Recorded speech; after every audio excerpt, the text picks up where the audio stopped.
Welcome everybody.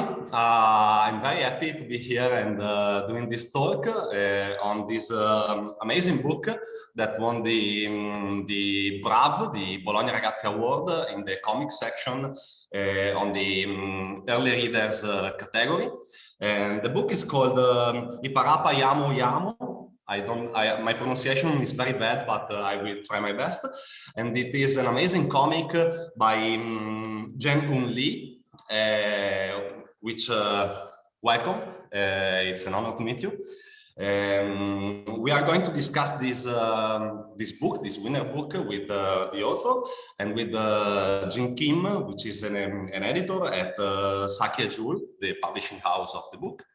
Let me also introduce you Virginia Tonfoni, which is an Italian scholar, student scholar, and journalist. She was part of the BRAV jury that selected this book as the winner of this category, and she will be presenting the book to all of you, and we hope you like it as much as we did. I'm Matteo from Amari Associazione Culturale, and I would also like to thank you, Ms. Kwon, which will be translating this talk for us, and thank you very much. And so I leave the word to Virginia, which will, for starters, present briefly the book and describe the reasons the jury decided, why the jury decided to award it with the BRAV. So thank you all for being here, and have a nice talk. 모두 오늘 참가해 주셔서 너무 감사드리고요. 이렇게 훌륭한 책 너무 어떻게 그거를 수상하게 되었는지 그 기준들하고 이제 버지니아 씨가 그 수상작을 뽑는데 거의 같이 하셨기 때문에 이제 그분이 처음에 이제 저자분께 질문을 하시는 걸로 시작을 하도록 하겠습니다. Do we start now? Yeah. Okay. Good morning, everyone. Thank you for being here. Thank you for having me presenting this really nice book that we loved and we awarded as the early reader category, for the early reader category of Comic BRAV Award. Let's start introducing to our readers the book itself. Iparama Yamu Yamu tells the story of a special village inhabited by marshmallows, and the marshmallow community received the visit of a big black hairy monster, and the monsters can speak just few words, and he say Iparama Yamu Yamu, and these words are obscure. I mean, the marshmallow can't actually understand what this monster is trying to say. So they just think that the monster is threatening them, is kind of a menacing presence in the village, because they think the monster actually wants to eat them. Among just one marshmallow among the community ask himself, is it Iparama Yamu Yamu means effectively something different, and at last he found out that Iparama Yamu Yamu is a kind of complaint because the monster has got simply a toothache, so he's got a problem with his teeth. So actually the community changed his mind and decided to help the monster and finally welcome him into the group, into the society. 네, 지금 그 버지니아 씨는 일단 그 선생님이 책에 대한 그 대략적인 시놉시스를 그냥 쭉 설명하신 부분입니다. Okay, maybe it wasn't important to translate this part because it was just the plot of your book, and you know it very well. But it is important to say that we jurors decide to award the book because of the deep message it drives in a way. We think you had a very punctual and very sharp way to present both cuteness and evil characters, and in a way in which cuteness just stand on one side, but is shared and evil as well. And moreover, we think that the inclusivity message, the inclusivity you get from a good communication is a very important thing to say also to very early readers and also to very young people. We like the drawings very much. We really enjoy the atmosphere you created with your drawings, and we also like the cuts and the shifts of the book. The storytelling was very, very enjoyable in a way. So that's why we decided that hopefully Italian little children could enjoy your book and awarded you. 이 책은 그런 작은 아주 귀여운 캐릭터들과 그런 아주 귀여운 스토리들로 굉장히 재미있고 유머러스하게 써져 있고요. 그리고 뭐 일러스트레이션이 굉장히 좋은 거는 물론이고 본인들은 그런 분위기, 그 책이 전체적으로 주는 분위기하고 그 스토리텔링이 주는 힘, 그것들을 굉장히 좋아했기 때문에 이 도서가 수상을 하게 되었고요. 그 이태리에 있는 그런 이제 어린 그 독자들에게도 분명히 어필할 수 있는 좋은 책이라고 생각합니다. So, Lizzie, we would like to know. We know that this isn't your very first book, and we would like to take the occasion to know what have you been working on before. What was your previous? What were your previous works? Your previous books? Can you tell us something about your previous books in this occasion? 지금 이 책이 저자분의 첫 책이 아니라는 것은 잘 알고 있습니다. 그래서 그 전작들, 어떤 책들을 내셨는지 알고 싶습니다.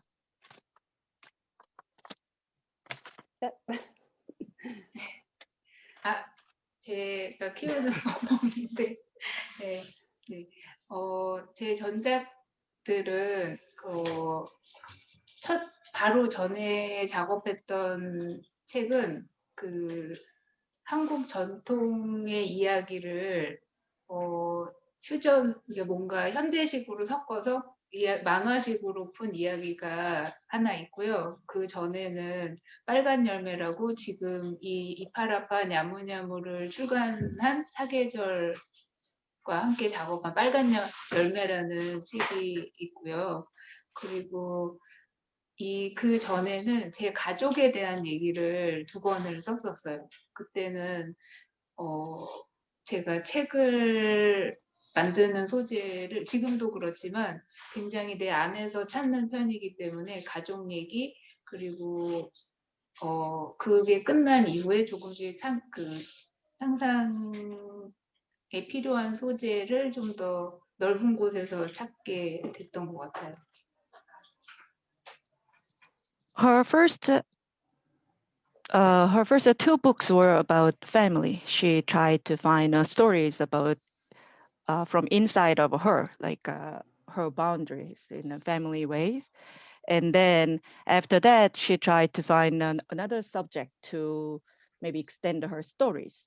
So the book was published before 이파라파 냐무냐무 was a story about it's basically about Korean traditional story, but it mixed in a kind of modernized way and with her own story. So she published that way with that kind of same way as 이파라파 냐무냐무, like a comic book style, but in Korea, and it's a picture book, children's picture book style. And the before that Korean traditional story book, she was published like a Red Fruit by 사계절, same publishing house as now. Okay, thank you. Do you think you actually did you wanted to present the importance of communication into a relationship? Was your book really about that? Because we had this kind of impression, so we really enjoy it also because of this major theme that we found in your book. But we wanted to be sure that we read it in the right way. 당신 책에서 보면 그 사람들과의 관계 그리고 커뮤니케이션이 굉장히 중요하다고 우리는 느꼈는데 그렇게 생각하고 쓰신 책이 맞는지 제가 읽은 그 의도가 맞는지 알고 싶습니다. 저는 그 첫 책과 두 책이 이제 가족의 얘기에서 시작된 것처럼 작은 관계부터 시작해서 내 주변의 관계를 돌아보고 거기서 이야기를 찾는 편인 것 같아요. 그래서 이제 이파라파 야무야무 같은 경우는 좀 더 제 관계가 가족에서 확장됐는데 좀 더 사회에 대해 사회의 관계에 대해서 고민하게 된 그런 책입니다. So as she published the first two books about her family, and she always thought about a relationship with the small relationship like a family, somebody you close to, and she wanted to look around about people around me and our relationship first. And now it's a little bit extended the way she look at the relationship with the people in society. Okay. Yes, because actually the monster is something very, very different from the marshmallow. Is maybe drawing this character, you try to choose something which was a kind of opposite to the marshmallow. The marshmallow are white, tiny, and smooth, while the monster is just the opposite. So what we thought also was that the monster symbolizes the other in the most complete and universal meaning, if you want to. I think the monster is the otherness from this community, and if the marshmallow has have a sense of identity, it is just the opposite from the monster one. The monster is one, and he's just one, and is very big, while the marshmallow are very there are many, and there are communities, so it's a collective subject in a way. So did you try to say that we can accept the other also without any verbal communication? Because this is nice to explain to very small kids. They don't talk actually. So at a certain point, we understood that maybe it was a book about no verbal communication. You know. 일단 굉장히 그 마시멜로들이 사는 그 공동체 집단에서 완전히 다른 캐릭터인 가 이제 나타나서 벌어지는 일들에 대해서 지금 그 스토리가 진행이 되는데 일단 이분들은 큰 캐릭터가 말을 할 수 없는 걸로 이해를 하고 계셔요. 그래서 이 스토리에 대해서 그러니까 말이 아닌 다른 걸로 뭐 어떤 해결책을 찾거나 어떤 화해하거나 이런 방법을 모색하신 것인지, 그러니까 어떤 그런 커뮤니케이션을 해서 어떤 오해를 풀고 그런 거의 과정이 있는데, 여기서는 그 몬스터가 말을 할 수 없고 말을 이파라파 야무야무만 할 수 있다고 생각하시는 거죠. 그래서 그렇게 그러니까 말이 아닌 다른 방법으로 화해 방법을 모색하는 것에 대해서 쓰신 것인지 알고 싶다고 합니다. 일단은 이 털숭숭이가 정확한 워딩을 못할 뿐이지 말을 할 수 있다는 설명을 네, 네. 옹알옹알하는 옹알이 같은 말을 하는 그런 어눌한 화법의 그런 아이라는 설명을 해주시고 일단 제가 요 아이들이 화해하고 오해하고 이런 과정들이 아까 제가 키웠더니 잠깐 나왔던 우리 이름은 쿵이라고 하는데 그 쿵이를 처음 데려와서 겪은 저의 개인적인 경험담이 녹아 있어요. 그래서 한국의 서울이라는 곳은 굉장히 이렇게 복작복작 인구 밀도도 높고 사람들의 아파트 형식의 집에서 사는데 그렇기 때문에 큰 개를 키운다는 게 굉장히 익숙치 않은 일인 거죠. 주변의 이웃들한테는 그냥 무섭다고 생각하셨던 것 같아요. 그래서 이 큰 개를 제가 구조해서 키우는 과정에서 이웃 주민들이 이제 저에게를 털숭숭이처럼 무서워하기만 하는 거죠. 이렇게 안 봤으면 좋겠고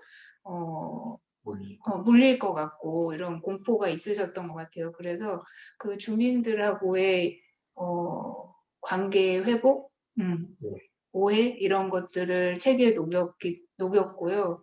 거기서 화해의 방법은 굳이 언어가 아니더라도 제가 할 수 있는 뭐랄까 좀 더 따뜻한 어떤 것들이 있었어요. 그래서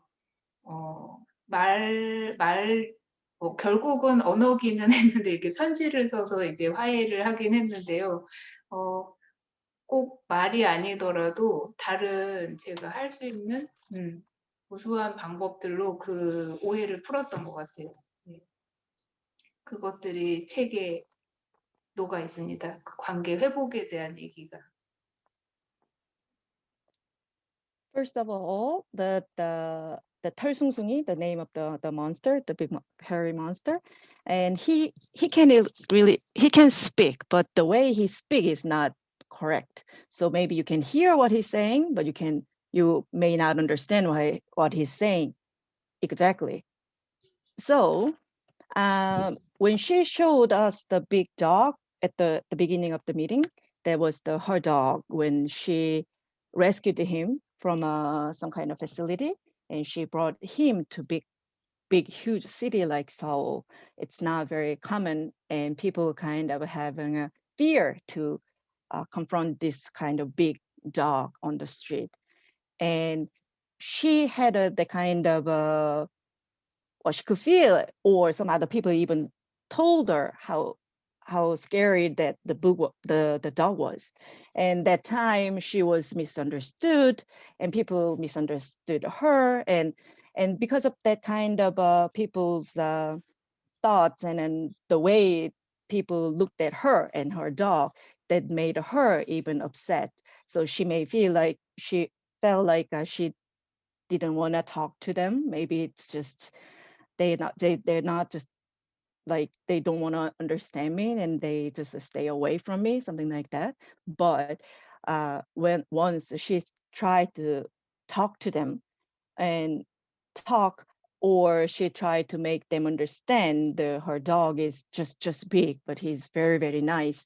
And she wrote a letter and gave it to all the neighbors. And then finally they realized that the dog is not very dangerous and don't scare them at all. And then their misunderstanding was solved, and then she thinks that was well, there will be many ways of the step to make to change other people's thoughts and their prejudice. But if you try and if you step a little bit just close to them and then think about their ways, and then there will be many ways to just make them understand what you're really trying to say. Okay, thank you so much. I really like your dog, actually. And also, if it became a black monster, and it is very, very white, but anyway, it's so cute. Thank you so much. I think this is a good link for the first question I had for Jin Kim about the publisher, because as I understand, Sakyajul was founded something like 30 years ago as a social sciences and humanities publisher, but he has recently expanded to new areas such as children literatures and comic books. And there is this nice phrase on the about page of your website that says that you are pursuing the meaning of growth. And I think this links very well with the message and the importance of this book. And so I wanted to ask you first how you work together to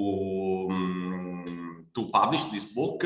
What was your initial intention in your catalog of picture books and comic books, and how you started collaborating with your first books and then with this one? 이거는 이제 팀장님의 첫 경험하고 이제 지금 이 책하고 어떻게 다르게 작업을 했는지 첫 작품을 뭐 코믹북이든 픽처북이든 첫 작품을 하셨을 때랑 지금 이 작품을 하셨을 때랑 좀 어떻게 달랐는지, 그냥 꼭 첫 작품이 아니라 그냥 다른 책하고는 조금 어떻게 다르게 이 작품을 진행하셨는지, 어떤 마음으로 하셨는지 그런 걸 설명해 주시면 될 것 같아요. 네, 잘 들리시나요? 네, 조금 작게 들립니다. 아, 네. 네, 이제 잘 들리시나요? 네, 네. 이지은 작가와 같이 하는 작업은 굉장히 저한테는 되게 고무적이고 즐거운 작업이었어요. 사실은 이제 빨간 열매가 끝나고 나서 이제 그 다음에 이제 하게 된 작업이었는데, 다른 작품들도 사실은 이제 저는 그림책 편집자이고 이제 작가들하고 함께 이제 그 작가들이 하는 작품의 세계가 이제 가장 이제 점점 선명해지는 걸 가장 곁에서 지켜볼 수 있는 직업인 것 같아요. 편집자라는 직업은. 그런데 이지은 작가의 작품도 처음에 이지은 작가는 굉장히 러프한 스케치를 보여줬었어요, 저한테. 그런데 그것이 선명해지는 세계를 이제 제가 가장 곁에서 지켜본 건데, 그 아주 러프한 세계에서 지금 털숭숭이도, 그 다음에 마시멜롱도 아주 러프한 세계에서 있었는데, 그럼에도 불구하고 지금 이 커뮤니티에 대한 것들, 어떤 관계나 소통에 대한 것들은 확실하게 살아있었기 때문에 그 다음은 작가가 디테일을 채우는 작업의 과정이었고, 그걸 곁에서 지켜보면서 서로 의견을 나누고 하는 것들이 저한테는 굉장히 즐거운 시간이었습니다. 네. The work with Jian Lee is always really fun and inspiring for her, and she is an editor of a picture book in Korean market. Actually, picture book and comic book market I need to explain a little bit more if you have another question in the next, but I will just tell you about how she enjoyed her work with Jian Lee. She said that the editor, the job is very fun to work with the authors because they can see their rough ideas with the characters and the stories and everything. And then while they are working on the book, and they can change all the details and all this small work, and you can see finally how that book comes out at the end, and that's a lot of fun for them. And when she saw the first rough story about this book, she could find the community and relationship with the people, and then that everything was in the story already. So all they have to do was just make it more detailed to approach to the young readers. Thank you. My second question was actually about the Korean picture books and comic book market. I mean, we don't really know how it is in Korea, and what I mean is we know that Korea has a very strong tradition in picture books and a very strong tradition in comics meant for adult reader. We don't usually see here comic books such as this, which are aimed at children or kids in general. And so I wanted to ask you if you could tell us a bit about how is it, how it is the market in this sense in Korea, in young reader picture books and young reader comic books, and how your publisher fits into this into this market. 네. 지금 그래서 그러니까 대체적으로 한국이 굉장히 그 그림책 분야에 강하고, 그리고 코믹책 부분도 뭐 어린이 책은 아니지만 굉장히 강하고 많은 좋은 작가들이 많이 있는 것은 알고 있지만, 이렇게 어린이 책이 코믹북의 형식으로 나온 것들은 많이 본 적이 없습니다. 그래서 지금 코믹북 시장, 한국의 이제 그림책 시장하고 어린이 책 시장하고 맞춰서 지금 흐름이 어떤지, 어떻게 해서 이런 책이 나오게 되었는지 알고 싶습니다. 네. 한국에서 마테오 씨가 얘기한 것처럼 사실은 이제 코믹스 시장은 사실은 어린이 책 분야에서는 크지 않습니다. 네, 지금까지는 어린이 책 시장 안에서 코믹스는 학습에 도움을 주는 형태로 많이 존재해 왔고, 하지만 최근에 들어서 아주 많은 창작자들이 창작 만화, 그러니까 픽션 만화를 작업하고 있는 걸로 알고 있습니다. 그런데 실제적으로 그냥 마켓 안에서는 그렇게 크지는 않습니다, 코믹스는. 그리고 이제 이파라판 야무냐무가 이제 상을 탄 어얼리 리더 분야일 텐데, 어얼리 리더의 코믹스는 사실은 한국에서는 그림책이 그 역할을 하고 있지 않나 하는 생각을 하고 있습니다. 사실은 어얼리 리더라고 하면은 5세에서 한 8세 이전의 아동들을 얘기를 할 텐데요. 그 아이들이 사실은 만화를 소화하기에는 조금 힘들고, 전통적인 만화 형식들, 그것이 그림책 안에서 그 만화의 그 컷들이 연속되는 그런 흐름, 이미지의 흐름으로 이제 스토리를 전달하는 그런 흐름들이 이제 그림책으로 옮겨와서 그림책에 굉장히 이제 큰 화면으로 연속되는 그 흐름의 장점과 그 컷으로 연결되는 흐름의 장점이 혼합이 되면서 이야기를 텍스트 없이도, 텍스트를 적게 가져가고도 아주 잘 전달할 수 있는 전달력이 상승한다고 보고 있는데요. 그래서 앞으로도 어얼리 리더 측면에서는 그림책 작가들의 활약이 좀 많아지지 않을까? 최근에도 사실은 이제 한국 국내에서도 그림책 작가들이 어떤 만화의 컷의 연속 흐름을 가져와서 작업을 하는 경향성들을 많이 보이고 있어서 개인적으로는 이 코믹스가 볼로냐에서 작년부터 생겼잖아요. 작년부터 이제 정식 카테고리가 됐는데, 개인적으로는 한국 작가들이 더 이제 문을 두드릴 수 있는 어떤 기회가 하나 더 생기지 않았나, 그래서 굉장히 반가운 마음입니다. I'd like to explain to you how different the market in Korea is for children's comic books and children's picture books. First, the children's comic book market is small compared to the entire comic book market. Children's comic book is located at the bottom of category in children's books, and they are mostly published for studying purposes about history, science, etc. Fiction comic book market is growing, but slowly at the moment. 사계절 Publishing is also publishing comics for young adults and teenagers. 이파라판 야무냐무, this book has the features of a comic book, but we categorized it as a picture book in our market. And I'm the editor of children's picture books. We targeted the readers for this book as 4 to 7-year-olds. We thought that it could be difficult for children to read and understand the book if it has many continued scenes on a page. So we combine the features of a comic and a picture book by reducing text and adding more images. I think it's a very effective way to deliver the story to early readers who are not very familiar with reading yet. This method has been done for the last few years by the authors of children picture books.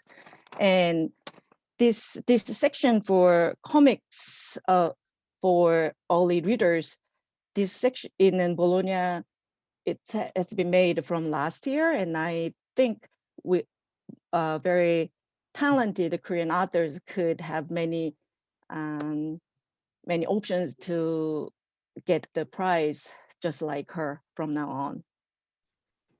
Yeah, I think that too, and so especially since what you told us about the children's comic books being at the bottom of the chain, and keep up the good work, and thank you for publishing this one. And if Virginia is okay with this, I would have a question for Ji-un, if you're okay with this. So I was just wondering, because reading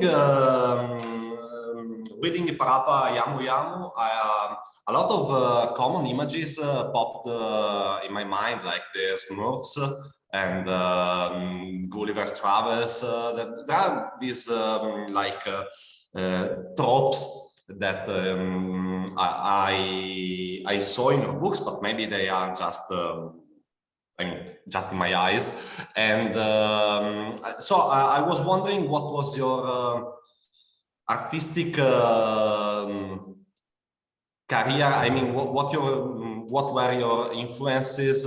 What books you studied or you liked the most, like growing as an artist?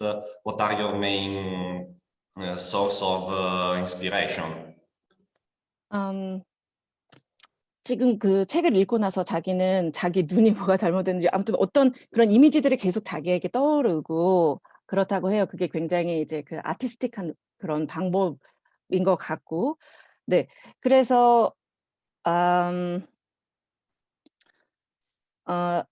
잠시만요. So what did you want to know about her artistic way to make her books, or? Yeah, I don't know what. Yeah. Yeah, her main inspirations in her artistic growth. I mean, that she has like some masterpieces that are the foundation of her reading process. I mean, she something like, I grew up with this and it stuck with me, and I think it is important, and I can see it in my work, or maybe not. 어떤 거에서 영감을 받아서 많은 작품들을 쓰시는지, 보통 이제 나에게 가장 많이 영감을 주는 것들, 내가 나에게 스토리를 만들도록 도와주는 것들은 어떤 것이 있는지 알고 싶습니다.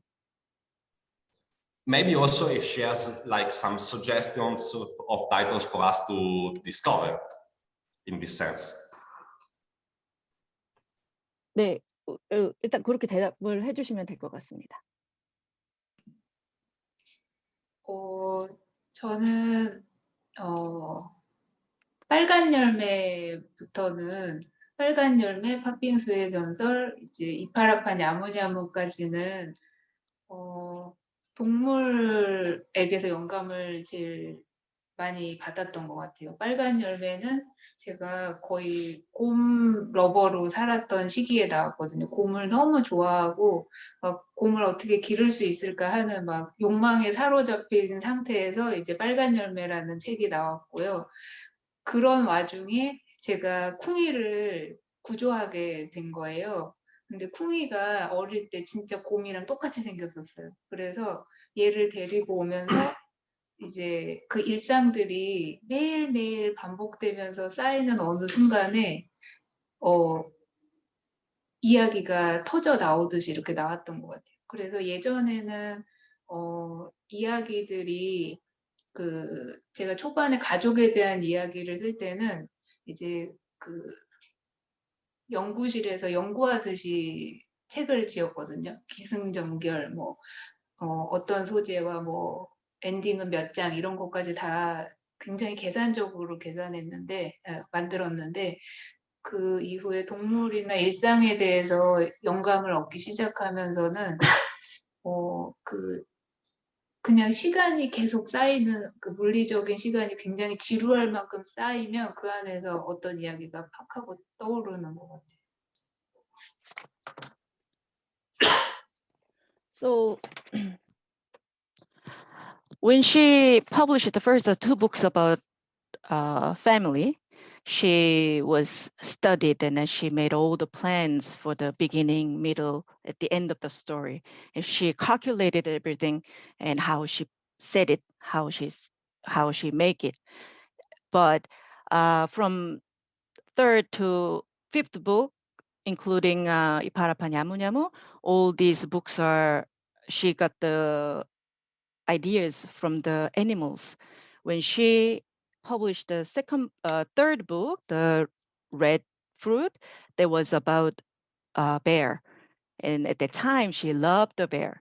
She always thought about how she could have the bear as a pet at home.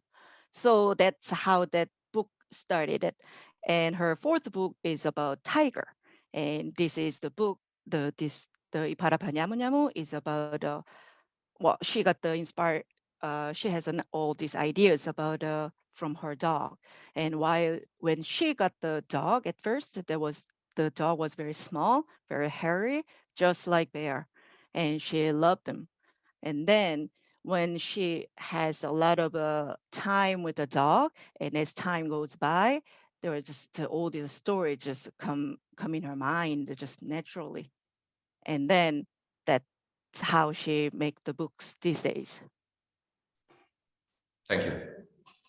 Thank you very much. I don't know if Virginia, do you have other questions? Yes. If I get it well, if I understand well, these last three books are more kind of fiction, although they are based maybe on some biographical experiences, just like the dog inspiring G for the monster character. And while the two first books are really autobiographical because they tell the story of her family. And I really hope we can read all your works, because I would like to get more in touch with also your culture and your cultural background. I think that will be really, really interesting. I mean, speaking about animals and the sympathy or inclination towards the animals is kind of a universal feeling, especially if you direct your book to young children. But it would be very, very nice to see also your first two books, because I think we would get more in touch with your imaginary, because they are about your own history. And it is not really a question, but it's kind of a consideration that I'd like to tell. G. 일단 그 5권의 그 출간된 책들이 조금씩 다른 특히나 2권, 3권이 약간 다른 식의 분류가 되는 것 같은 것이 굉장히 흥미롭고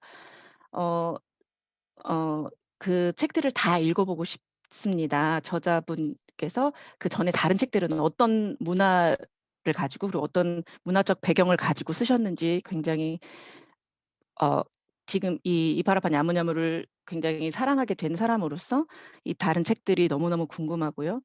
특히 동물에 대한 그런 애정 같은 것들은 뭐 세계적으로 모든 사람들이 다 공감할 수 있는 그런 스토리이고, 가족에 대한 것도 뭐 세계적일 뿐만 아니라 당신에 대한 그런 이야기가 조금 들어가 있는 그런 관계에 대한 이야기라면 꼭 읽어보고 싶습니다. 제가 답변은 아니고 감사하다고 말씀드리고 싶고 만약에 원한다면 제가 보내드릴게요. 저희 집에 책이 많아요. 여기. 야. 짠. 여기 프랑스 어판으로 출간됐었는데 얘는 이제 저희 할머니가 저를 키워주셨었거든요. 그래서 그 할머니 엄마라고 그 할머니가 저를 양육하면서 있었던 어떤 기억을 책으로 만들었어요. 그래서 원하시면 어설픈 번역과 함께 보내드리겠습니다.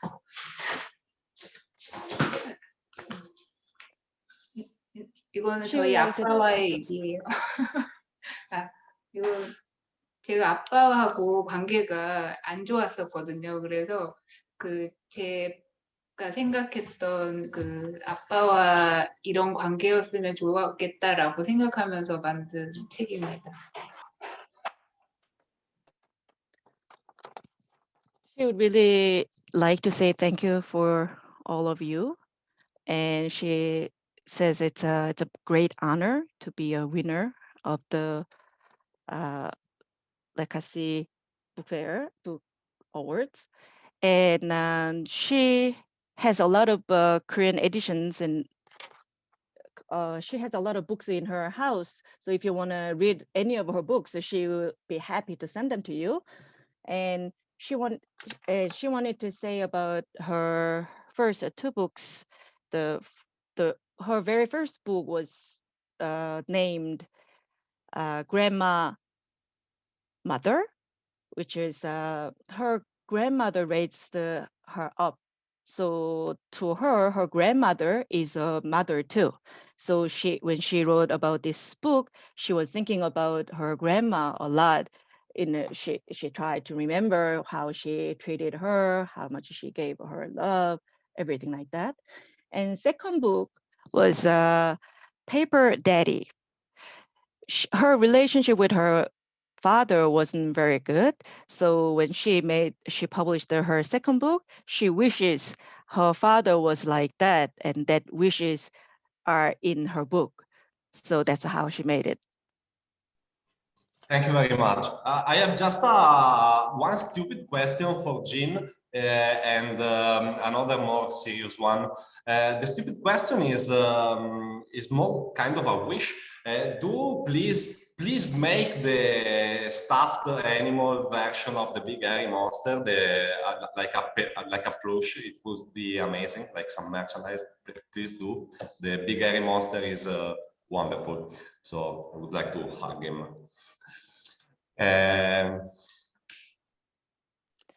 So you want them to kind of make some kind of like brochures or some kind of like a big dolls, like the characters in the book, so that you can just just hug them and then think about them and like put it in that would a be wall. amazing. Okay. All right. 이제 그 안에 있는 There is one. Oh. It exists. Super. This is amazing. Amazing. Really cute. 여기 진 팀장님 선물 주셨어요.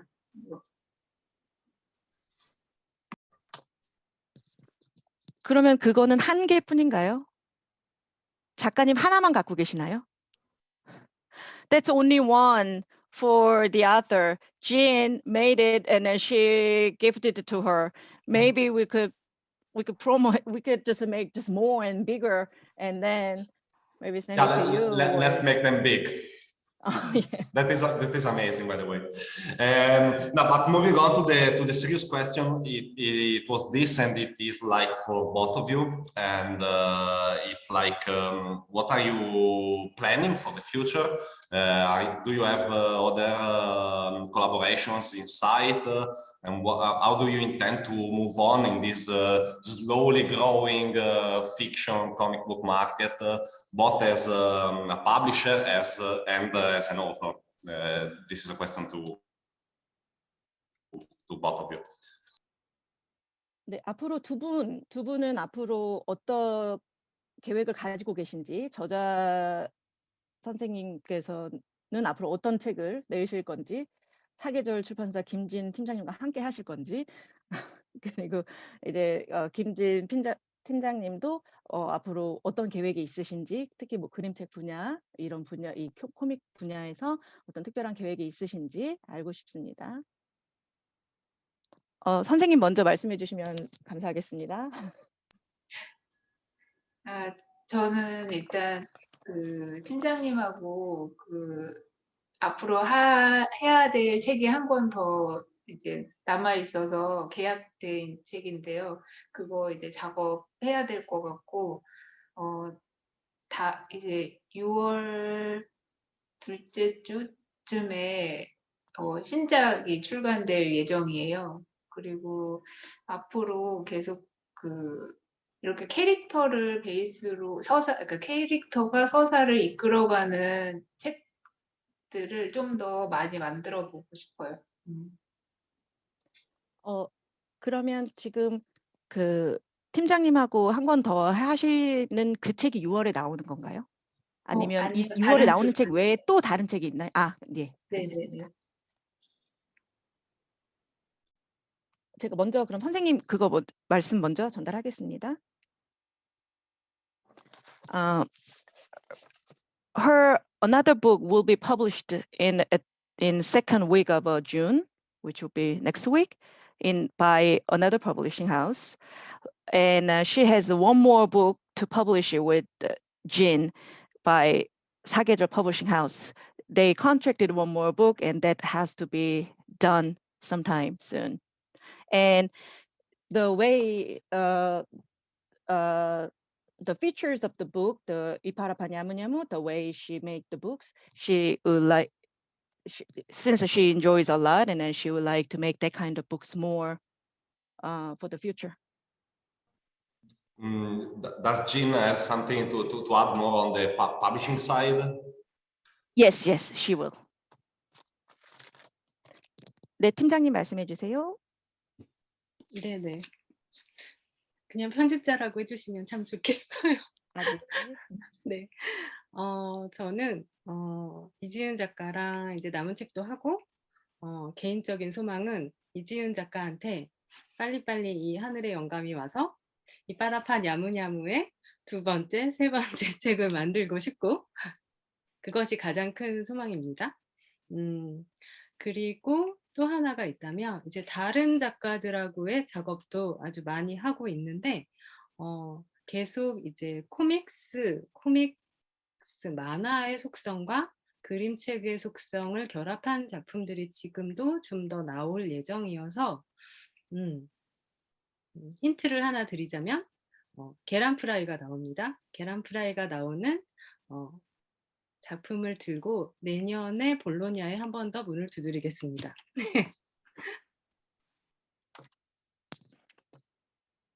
She, of course, as they contracted one more book, she has to work with her one more book, and she hope Jian Lee has a lot of inspiration from many other things, and then they could publish second book of 이파라파 냐무냐무 and third book of 이파라파 냐무냐무, like a series. She would like to make that. She really hope her to be able to make this a series.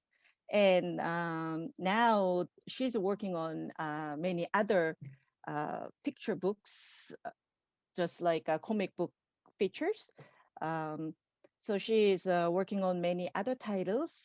Then one of them named Egg Fries, and she think that it could be appeal to Bologna that Ragazzi Awards maybe next year, and she will try.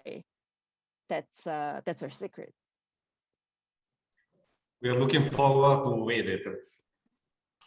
Yes, just a curiosity maybe. I don't know if you are fond of European comics, European comics literature. If you read something, maybe not Italian, because I think, for example, French comic can be more well known outside Europe, maybe. But it's just a curiosity if you recently read something that you liked from not really from our country, but at least from Europe.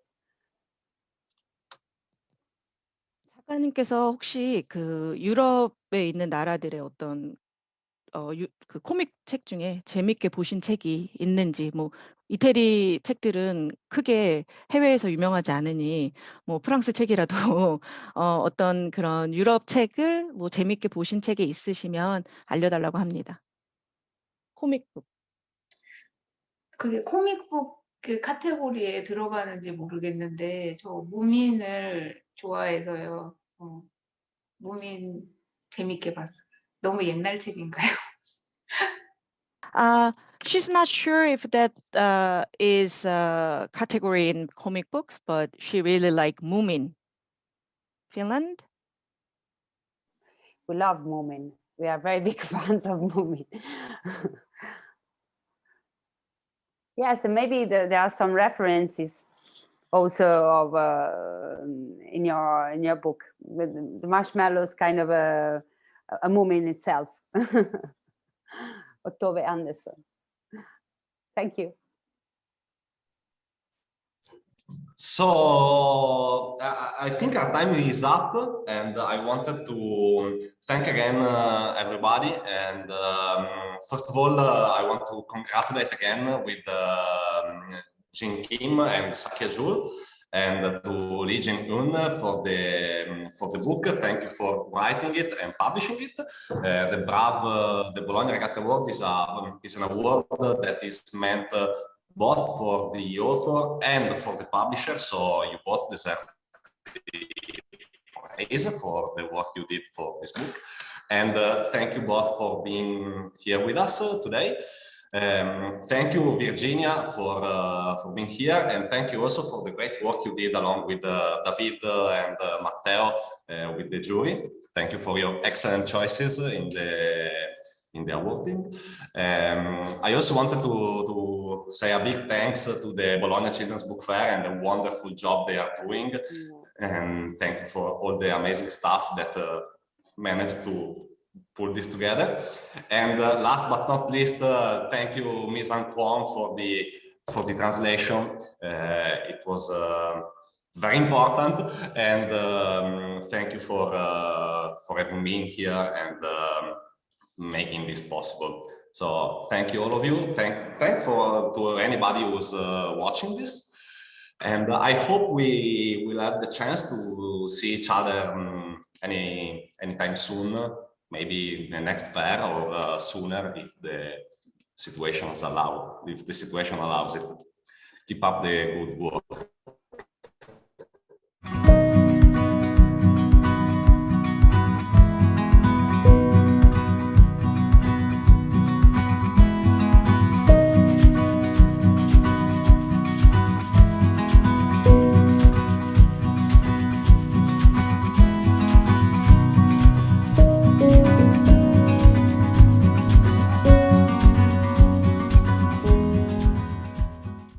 Hello and welcome everyone. I'm Emilio Varra of Amoline Association here in Bologna, and we are here to present one of the winner of the comics and graphic novel section of the BolognaRagazzi Award, in particular of the category of middle grade. And the winning book is Mehmet, published by L'Employé du Mois, that is a publishing house from Belgium, from Brussels. And we have here Isabella Celi, that has written the book, and Noémie Marcilly, that has drawn it. And with there is Sasha Georg, that is an author too, but here is in the role of editor that worked on this book with the authors. And at last, we have Matteo Stefanelli, that is one of the members of the jury, and is a very important person in the world of comics here in Italy. He makes a lot of things. He teaches, he directs comic festival. He founded Fumettologica, that is the most important portal on comics here in Italy. So I think that is the most precious person that can present the book and say us why Mehmet has won. Yes, I can also because it's quite easy in terms of jury process. Mehmet was a coup de cœur. I can easily tell that. Everyone was agreed from the first time.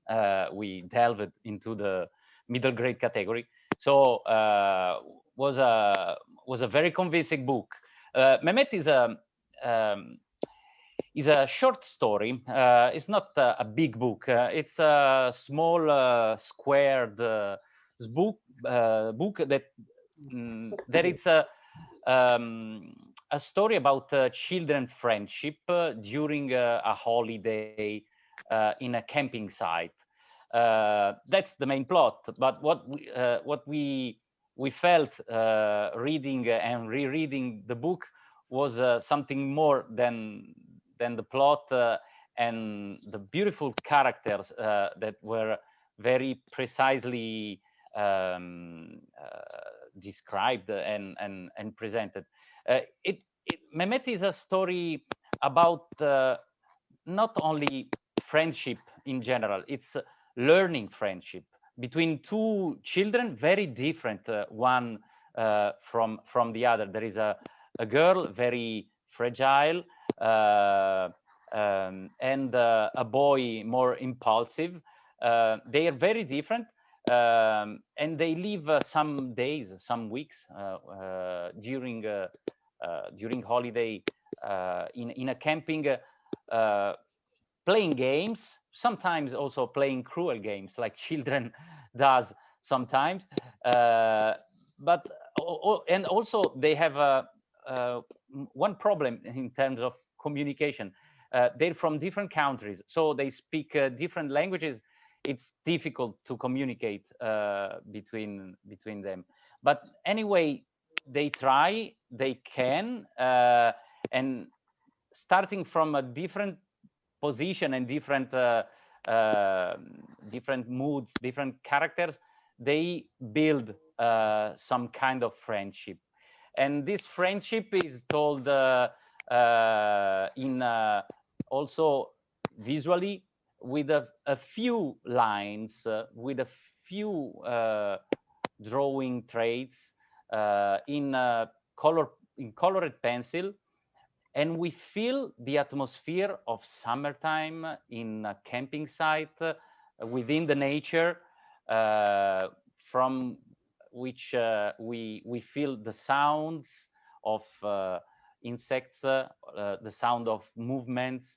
It's also a very well crafted book about details. So we were very fascinated by the story, and I think it's a well-deserved award. I will just to say that the member of the jury were three: Matteo, and then and journalistic and critic Virginia Tonfoni, and David Be, that I think that you know very well. And I was there, and it's true that the jury was agree immediately about the award. No doubt, absolutely. Would you like to make a question, Matteo, to Yes. the authors? Yes. I was. I have one question about the kind of relationship they build. Romain and Lucy try to create a relationship, even if it's very difficult to communicate and they are very different personalities. So what did you try to put in focus in such a relationship struggle among children? The question is for? For both. For both. Okay. Different point of view, I suppose. Who starts? Maybe Isabella. Okay. I can ask Isabella. Okay. Well, I think it's an attraction that's coming instantly between them. And then the fact that they are so different, and yeah, I'm not sure I understand completely the question. Because you talk about friendship and building a friendship, and I thought that it was really like a very nice description of what's happening in the process of the story. But well, what we found very original, also very sensitive, was the fact that this friendship is made and grow by small actions and small details. Did you try to which kind of details did you focus most? There is for example, one toy, a kind of toy. There is Mehmet, but also there is I don't have, sorry, the English word. Lucy as a wig. As a wig, huh?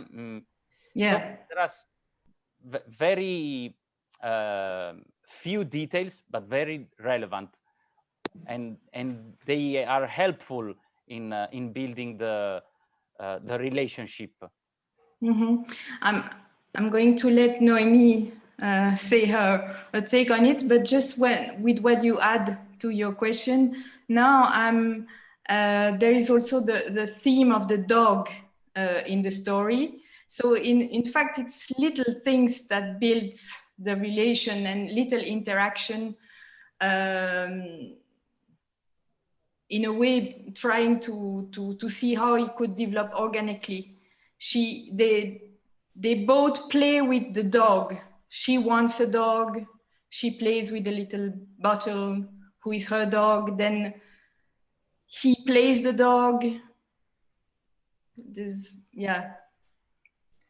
I agree with you, Isabella. Also, I want to add, maybe I observe a lot how kids are playing around in real life, and how they build relationship, and they spend lots of time just being around, but not especially playing together, but just observing each other. And sometimes also kids can switch mood really quickly because of little details or very little events that happen. And that's what I liked about the story that Isabella wrote, because I could feel that very tiny way to build the relationship that I can observe with children, and that I can remember how it was when I was a kid.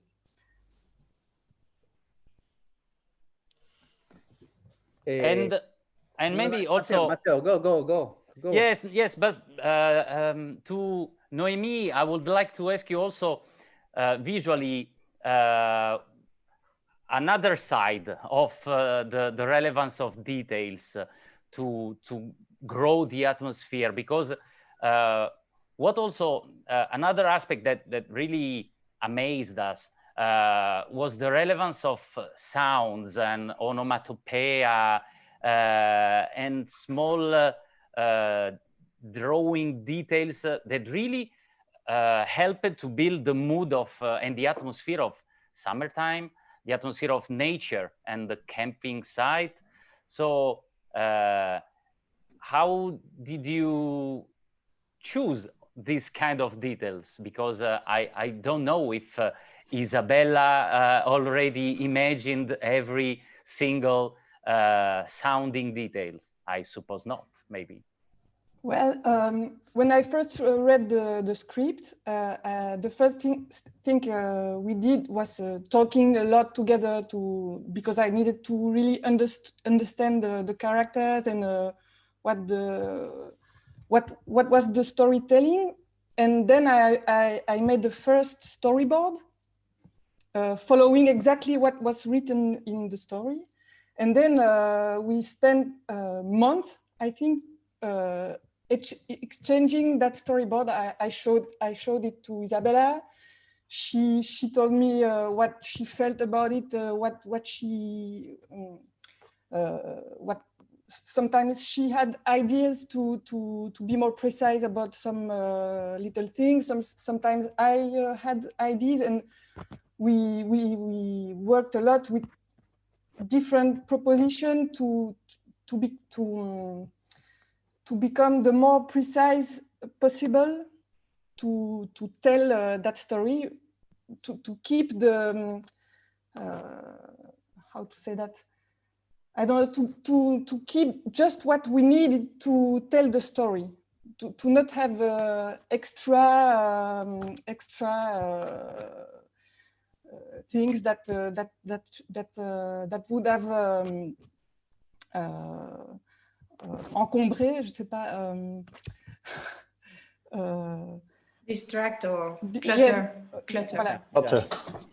And then when we had this storyboard, the last version of the storyboard, I started to draw. And again, when I draw, I begin with something very sensitive and maybe a little blurry, just to have the feeling, the sensations, the light. And I try then to be more and more precise with little elements. And also I showed all the time to Isabella, and sometimes we were discussing just about, oh, that smile is a little bit too big, or little, or that the look of the Lucy there should be more like this or like that. So we tried and become the more precise possible, and with the little onomatopoeias the same, just to give just what the reader need to have,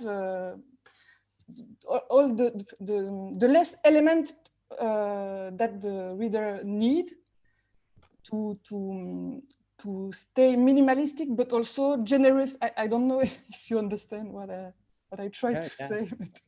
I think that you can feel a lot all this work, because there is in the book a very, very particular rhythm. I feel the book as a web with evident line and big empty. And it's very, subtle equilibrium, but very concrete. You have a lot of voice, but you feel concrete feelings, sensation, sounds, and the rhythm of the story for me is very precise. For me, this is the word that I think, precise. And this is not the story for the comics in origin. It's true. No, it was supposed to be a short film. There was a last minute big problem with the little girl who would be the main actress, so Lucy, and well, so that project. And then I knew Noémie's work, well, after a little while, to recover from this delusion. I knew Noémie's work, and I thought it could be a comic. And to also say something about what Matteo said about the design of the sound. It was really great for me to work with Noémie because she's also a filmmaker. And she's very, very creative, and she always amazed me with many things, but also with the sound, the way she expressed the little details of the sound. So in a way, it was like Noémie was my whole crew. She did the light, she did the sound, she did everything, the setting. The sets and also the photography. The photography, exactly. The photography, the acting, all the characters. Yeah, the photography. More economic. Yeah. Yes. Yeah. The photography. Noémie was about lighting, of course. It's very. Very lightning, striking book, but also full of colors because you used a lot of color. Did you use your usual color palette, or did you try to develop something specific for this story? I'm used to work with color pencils, but when I start a project with that tool, I spend lots of time just finding a palette. I don't know if it's an English word. A palette of colors. When I'm fixed with that, I don't move. So just find the right. I have 1 or 2 yellows, 2 or 3 greens, 1 or 2 blues. The red was very important in that book, so I had to find the perfect color pencil to do the job of the red. So I try a lot, and when I feel it's the right colors, I just keep them until the end. Yeah. And 2 questions to Sasha too. The first is, what did you make for this book? You just read, or what kind of work do you make? Actually, at l'Emploi du Mois, we like to annoy the cartoonist with the story and check if everything is fine. We kind of like to be precise on the story. So I remember with here that we had meetings just to discuss the paneling, for example, and maybe the selection of images at some point in the story to be more precise. It was already pretty much understandable, of course, but it was to be more precise in the intentions that was meant to be there in the book. And so we had several meetings and to reread the paneling and see if it was okay, and maybe make suggestions, things like this. Yeah. And then there was, of course, you were talking about colors, and there was a work to do with the colors as well, because Noémie is not telling, but she drew with fluorescent pencils, which is something you cannot reproduce in. I mean, you can, of course, there are fresh fluorescent inks that exist, but it's kind of getting tricky and expensive as well. So we kind of tricked, had a trick in the book. So we finally had some kind of tint on the paper, so it wasn't that vivid. So the standard ink looked like there was more light in it. We played with the contrast that the eye see. So to keep this pencil effect as well. Otherwise, it's just when you print pencil, it's always very difficult. We were kind of stressed. I remember talking with Noémie, not being sure of the result, but it turned out to be pretty smooth. So we're happy with it. Yeah. And the design of the book also was something easy already in the minds of Noémie or Isabella, or did you intervene in some way? We always intervene when, of course, we have more experience than authors in that about the choice of the paper, the cardboard, how to do it. There's a texture on the book as well, and stuff like this. The feeling that the book will have in hand and stuff like this. But for the front page, for example, the tent, that's something they already had as an idea, if I remember well. And same for the back page, basically. So yeah. And, I think. Oh, sorry. Yeah, just go ahead. I'm not sure I remember everything actually. It's long ago. I think it was a suggestion of the editors to also do like big full page, because I'm not sure that in the first storyboard we made, there were so many big drawing.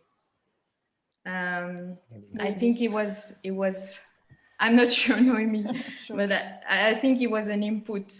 They liked that, or Noemi did one or two, and they encouraged to do more.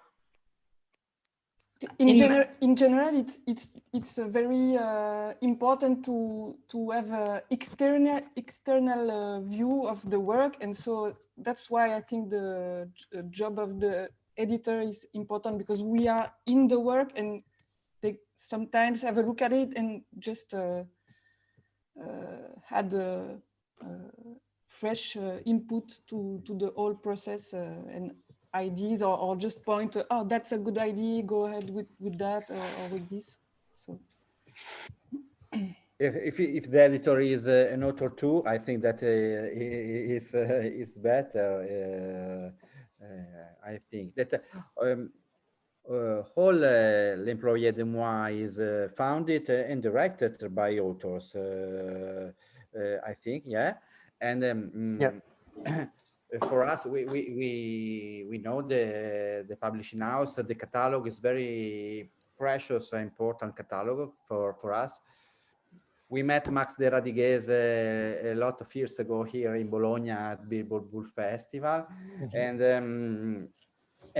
I think that one publishing house directed by authors is more interested to the editorial line, on the direction, how it's necessary to publish or not. So I will ask you how Mehmet fit in your catalog. Is a strange book in your catalog or not? Yes, yes and no. How did it hit the catalog? Basically, we knew Noemi a long time. She's part of a Brussels small group of people doing comics and stuff like this. So we know each other for a long time. So when she came with this book saying, I'm having a project with Isabella, and actually Isabella that I know less, but for a long time as well, because Brussels is not that big. And so when they arrived saying, yeah, we're making actually a new book, would you be interested? I think we were already kind of sold, because we're like, oh yeah, great, Noemi's we know it's Noemi's drawing, we know what she's doing, it's gonna be great. And then of course we came, as I explained, discussing still a few things, because we're always a bit picky about, could you change this or maybe correct the thing in the story so it's gonna be sharper and better. So it was quite easy. Then there's something about the children book in a way. It's not totally a children book, because I think it's also, of course, for adults, like every good children book in a way. And in a catalog, we already also, it's a bit different there, but we have a lot of story about or for teenagers. So there's this young public we're aiming at quite often. So in a way, it's not totally weird to have this book in a catalog, I should say. But it's, yeah, it's truly illustration jeunesse, more kind of work for this time. And it's not exactly what we are used to do. But since it's Noemi, we already published Noemi in 2 anthologies before that. So it was pretty normal. And also what I like with this book is, as I was explaining, it's there's a secret, there's something deeper, and then just there's this friendship, of course, this atmosphere about the camping, the summer, everything. There's also this secret, and that we cannot reveal here for people who would not have read the book yet. And that's more maybe something more serious, that it's interesting to talk to children maybe, and that can talk to adults as well. And that's, I think, one of the strong point of this book. Yeah. Yes, I can ask my last question about this adult readership side of the book, because it's pretty clear that Mehmet can be really appreciated by a larger audience. There is this secret that also between among the jurors, it was an issue how to emphasize or not this secret in our motivations. We did find it so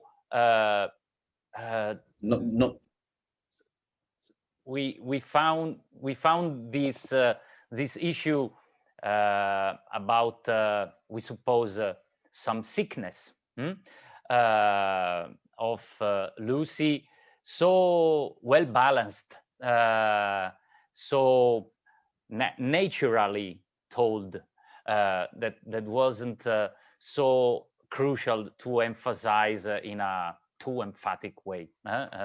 So we decided to de-emphasize this adult issue, if I can say. But also it's a book for adult readers because of the not only the atmosphere, but the situation of living in a camping during summertime. I'm curious about that. This general mood is something I suppose you experienced. Have you been in camping lover, and what did you try to tell about this this situation that is full of voids? It's isolation in crowds. It's a strange situation. Is isolation within nature, but also exploring nature. Are you camping lovers? Did you build the story from your experience? Isabella, the microphone. Okay, sorry. The starting point for the camping, maybe for the story, was we had a camping for the film shooting, so we had a lot of pictures, and so at the beginning I gave all these pictures to Noemi, and it was kind of a small camping in a very wild, in France, south of France, but not at all a big camping. So still very much immersed in nature. That was the start. And I've been camping. I'm not especially a camping lover, but I've been camping. Yes, same for me. I'm not especially a camping lover, but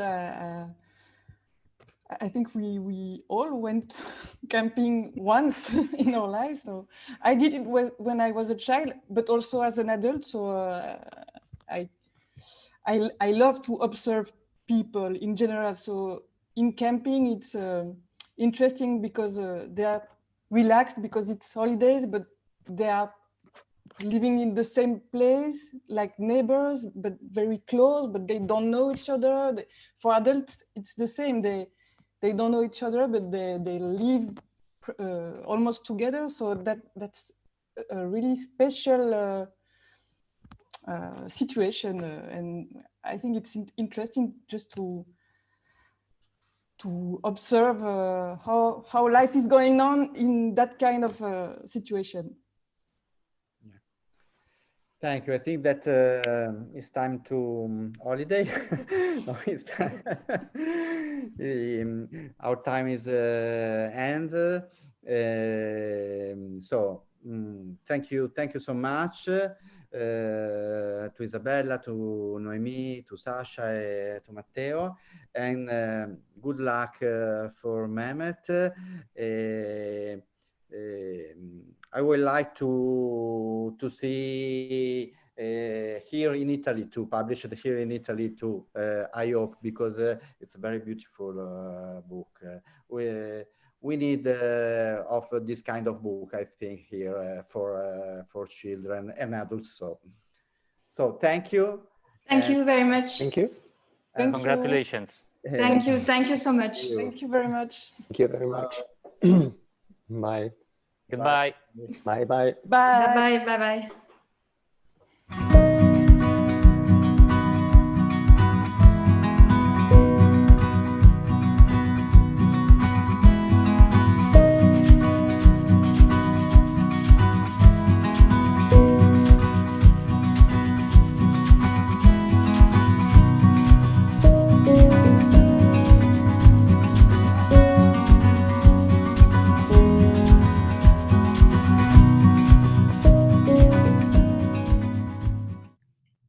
So welcome everyone. We are here to present the book written and drawn by Jérémy Moreau. Bonjour, Jérémy. The book is called Les Discours de la Panthère, which I think in English should be something like the Panther Speech. And it's published by 2024, which is a publishing house. And we have here Olivier Brun from the publishing house, and the book just won the BolognaRagazzi award for the category comics for young adults. And here we have also David B. Bonjour, David. Bonjour. Thank you all for being here. Before properly introducing all of our guests, I would also like to thank Stephanie Johnson, who will be our translator for today. So after this introduction, we will all start speaking French and she will translate. So welcome, Stephanie. Hi. And thank you. So back to introduction. Jérémy Moreau is obviously a cartoonist, and he just won this award with his latest book. He previously won another important award at the Angoulême Festival in 2018 with another graphic novel who's called La Saga des Grimes, and he just published another graphic novel which is called Prince et les Plis du Monde, which has some elements in common with Les Discours de la Panthère, and maybe we will have time to discuss this later. Welcome, Jérémy. Merci, bonjour. And we also have here his French publisher, 2024. I don't know if I should say that in English or in French, represented by Olivier Brun. 2024 is a publishing house which is based in Strasbourg, and it specializes in comics and picture books, mainly from very young authors. And their books are basically just really beautiful. It's obvious they pay a lot of attention to the comic book as an artistic object in itself. So we invite all of the people who are listening to us to go check out their catalog, because it really is full of beautiful books.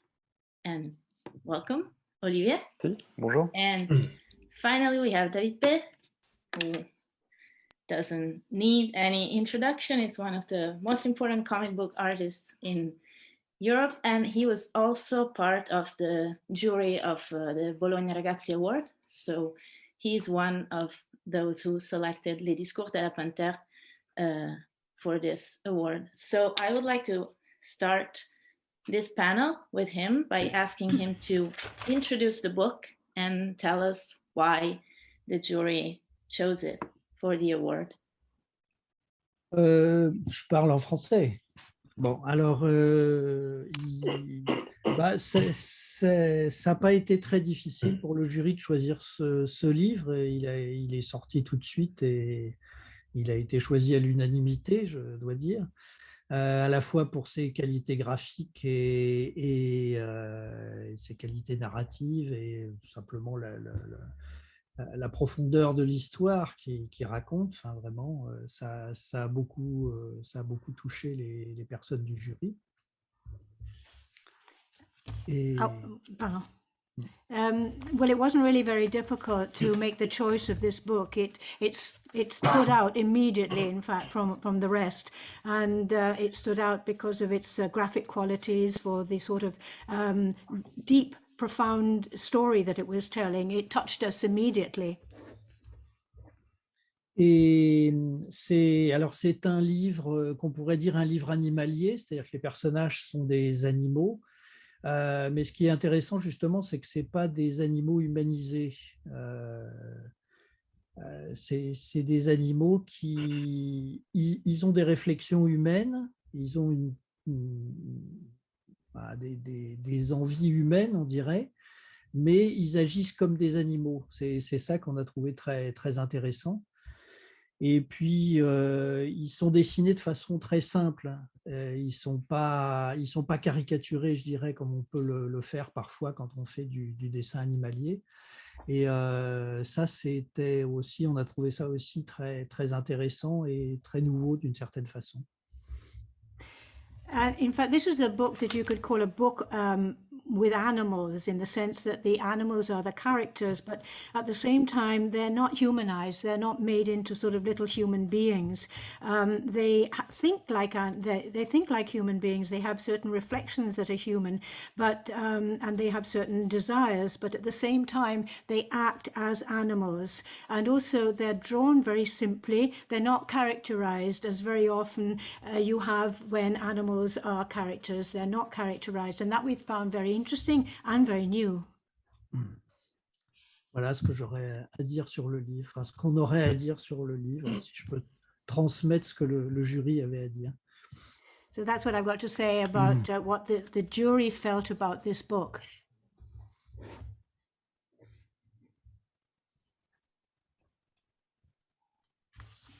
Merci. Et bon, si tu as une question à poser à Jérémy, vas-y. Voilà. Oui, justement, j'avais une question à propos du dessin et puis une à propos de l'histoire, du scénario.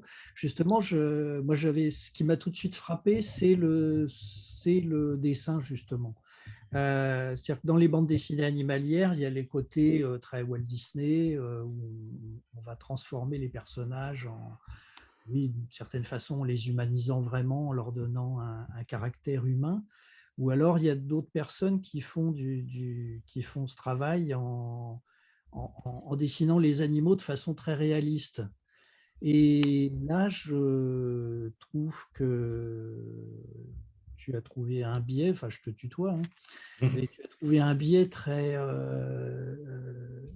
très, très intéressant et qui donne vraiment un caractère aux animaux que tu dessines que j'ai jamais vu ailleurs en fait. Je voulais savoir comment ça t'était venu, si c'était quelque chose auquel tu avais pensé ou.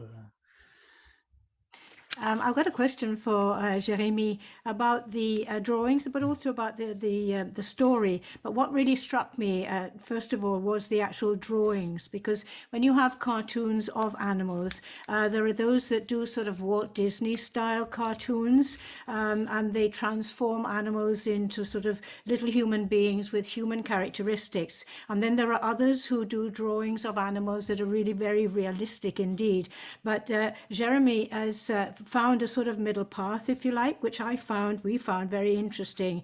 You give a character to the animals, but it's a sort of drawing that I've never seen before. So I'd like to ask you, I mean, how did that come about? I mean, how did you get that idea? How did you think of it? Ouais, merci pour la question. Eh bien, c'est vrai que j'ai tendance. Alors, j'ai été character designer avant. Je suis passé par les Gobelins, donc j'ai une formation, un style graphique que j'hérite énormément du coup de Disney, de DreamWorks et compagnie. Et c'est vrai que j'ai pris le pli d'adapter mon dessin à chacune de mes bandes dessinées. Comme lorsque j'étais character designer, je devais adapter mon style de dessin en fonction des différentes productions.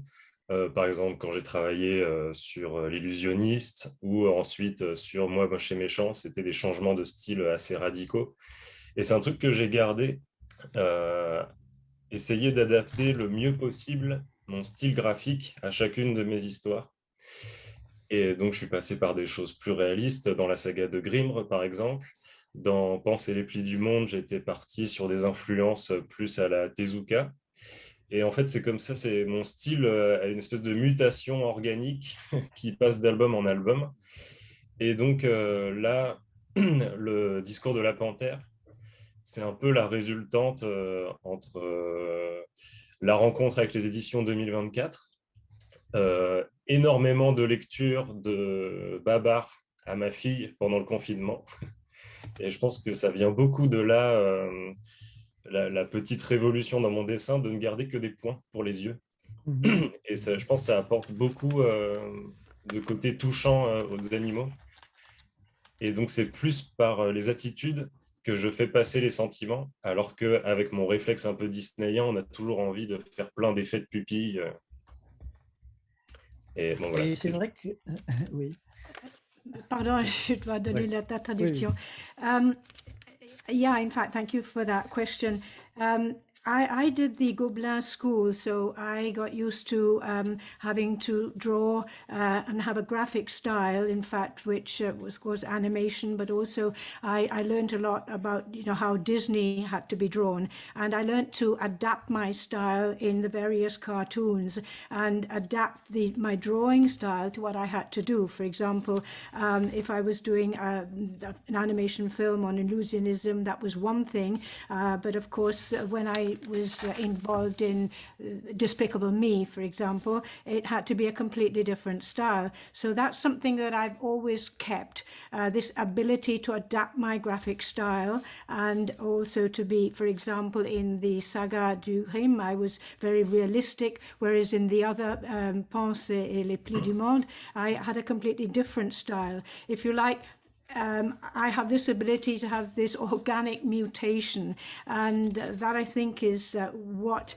is the final result, or the mix that comes out in the Panther's speech. It's the result of this, especially meeting with Éditions 2024, the publishing house, and also during the lockdown, I read an awful lot of Baba to my daughter, and that led to this revolution of the style, which I think accounts for the touching quality that the cartoon has, because I get the sentiments of the animals across more by their attitude than by the sort of Walt Disney effect of, you know, showing surprise in the eyes and so on. Mais oui, c'est vrai que j'avais remarqué cette façon de faire les yeux juste avec des points, et que ça m'avait fait penser à Babar, effectivement, au dessin de Laurent de Brunhoff. Mais je trouve ça très, très malin, justement, et aussi le fait que les animaux soient dessinés très simplement, enfin, qu'il y ait juste un contour comme ça très net, et en même temps que leur position, leur attitude, leur déplacement soient très réalistes. Ça donne un biais entre un côté un peu abstrait, justement, mais en fait, on est vraiment dedans. Je dirais que ça les humanise, alors que ce n'est pas tout à fait ça. Et ça fait qu'on se sent proche de ces personnages. Enfin, on s'attache vraiment à eux. Yeah, in fact, I'd noticed this fact of the fact that you draw eyes just with one little dot, you know, like Baba's author, like Laurent de don't remember the name. Laurent de Brunhoff. Ah oui, Laurent de Brunhoff. And that struck me a great deal. The fact that the animals are just drawn very, very simply with outlines, with very clear outlines, but the way that they move is very animal-like, and so you have this midway between something which is quite abstract and something which is quite defined. And I think this is what attaches us to the animals and makes us feel very close to them. Et je trouve que c'est une grande force une des grandes forces du livre, c'est d'arriver à nous toucher avec cette simplicité et de nous rendre des personnages qui pourraient être très loin de nous, en fait, de les rendre très touchants. Vraiment, on est très ému en lisant le livre et on participe vraiment à l'aventure que ces personnages vivent. I think that's the real power behind the book, this idea and this ability to touch the reader with this great simplicity, which makes characters that otherwise might be quite far away and distant from us, to make them feel very close. And I think that is what touches us, and we feel very much involved in the adventures that these animals have. Ça, c'était une remarque, c'était pas une question. C'était un compliment, It was c'était more- pas une question. Mais bon. It wasn't really a question, that it was a remark, a compliment as well. Et non, et justement, je voulais demander comment parce que les animaux, on passe d'animaux très, très gros comme les éléphants, les rhinocéros, à des très petits, comme des petits crustacés, des choses comme ça. Et je voulais savoir comment tu avais choisi ces animaux. J'imagine que tu as voulu passer par toute une palette d'animaux différents pour construire ton histoire. My question is, though, about the animals, because we go from very large animals, you know, the elephant, to very small ones. And so I'd like to ask about the choice. I mean, obviously you were trying to get a spectrum or a palette of animals to show. Ça s'est fait un peu naturellement. En fait, la première histoire que j'ai eue, c'était vraiment le buffle et le dragon de Komodo. Je ne sais pas si vous avez déjà vu un peu mes explications là-dessus, mais c'était suite à la vision d'un documentaire de la BBC où on voit justement un dragon de Komodo qui attend qu'un buffle périsse pendant très longtemps. Et je me suis vraiment laissé guider un peu instinctivement par des espèces de pitch line, on pourrait dire, c'est-à-dire des idées un peu fortes. Par exemple, voilà, le Bernard l'ermite qui cherche la plus belle coquille du monde, pour moi, ça faisait une idée assez forte. Les tourneaux qui en a marre de sa route migratoire et qui a envie d'aller plus loin, qui a envie de plus d'exploration du monde. Voilà, c'était toujours des petites idées fortes. Et après, c'est vrai que je pense instinctivement, en fait, j'ai voulu passer d'échelles différentes en échelles différentes. Et ce qui m'a beaucoup plu aussi, c'était de changer de milieu, c'est-à-dire le milieu aquatique, le milieu du désert, le milieu des airs avec les tourneaux, les grandes envolées de plein d'oiseaux. Voilà, il y avait plein d'explorations et pour moi, ça a vraiment été un déclic de désanthropocentrisme et de voir tout ce que ça pouvait permettre au niveau création graphique, de s'imaginer un instant à la place d'êtres qui sont plus petits, plus grands, qui ont un autre point de vue sur le monde. In fact, that choice, if you like, came quite naturally. For example, the first story of the buffalo that is attacked by this monitor dragon, the Komodo dragon, which I don't know if you've read about it, but I was very struck by this story. I saw it in a BBC documentary about how this Komodo dragon, in fact, waits for this buffalo, injures the buffalo and waits for it to slowly die. And it was a sort of instinctive idea, these stories. If you like, it was a sort of pitch line that I had of the various stories to develop. Very strong ideas that then I developed. For example, the hermit crab. This idea of the hermit crab trying to find, a great, beautiful place to live. And then the other idea of the birds, the starlings, that migrate, but nonetheless they want to, if you like, explore the world a little bit more, not just take the same usual routes. So it was also very instinctive to develop the different scales of animals and scales of environments, and to change milieu as well, to change medium, to go to a water environment, the desert with the starlings and the way that they sweep in the sky. And that was a sort of instinctive idea that I had. And also I wanted to get away from being human-centric, and I wanted to give the idea of what it's like to see and live in the world as an animal. Bien. Et justement, par rapport à cette histoire des animaux qui changent leur... Enfin, moi, je n'avais pas lu les explications que tu avais données sur ton travail, mais je suis arrivé complètement vierge. J'ai lu le livre de façon comme ça, et je l'ai vraiment découvert, hein. Et justement, ce que je voulais savoir, la question que je me posais, c'est... comment tu vois ces animaux? Tu les vois comme des animaux justement humanisés, des animaux qui ont une réflexion humaine, ou comme tu essayes d'imaginer si les animaux avaient une conscience, ce qu'ils penseraient en tant qu'animaux, justement. Est-ce que c'est ça le sens de ton livre? Le sens de ce que tu as fait, je sais pas. C'est une grande question. Yeah, the big question is about in the stories of the animals, of the way that you change. In fact, I hadn't read that explanation that you gave, and so I came to the book, virgin, without having any preconceptions, and it was a great discovery for me. And my question is, how do you see the animals? You see them as having sort of human thoughts and reflections, or how do you imagine them? Do you try and conceive of them as having their own thoughts? I mean, how do you get into the mind of the animals, and what are the animals thinking? Je ne sais pas si j'étais bien clair. Ah si, très très très très clair. I don't know if I was clear. Mais c'est que pour moi, je pense que cet album est vraiment le début d'une prise de conscience. Donc, à mon avis, il est encore un tout petit peu entre deux eaux. C'est-à-dire qu'ils sont encore un peu plus humanisés que ce que je voudrais.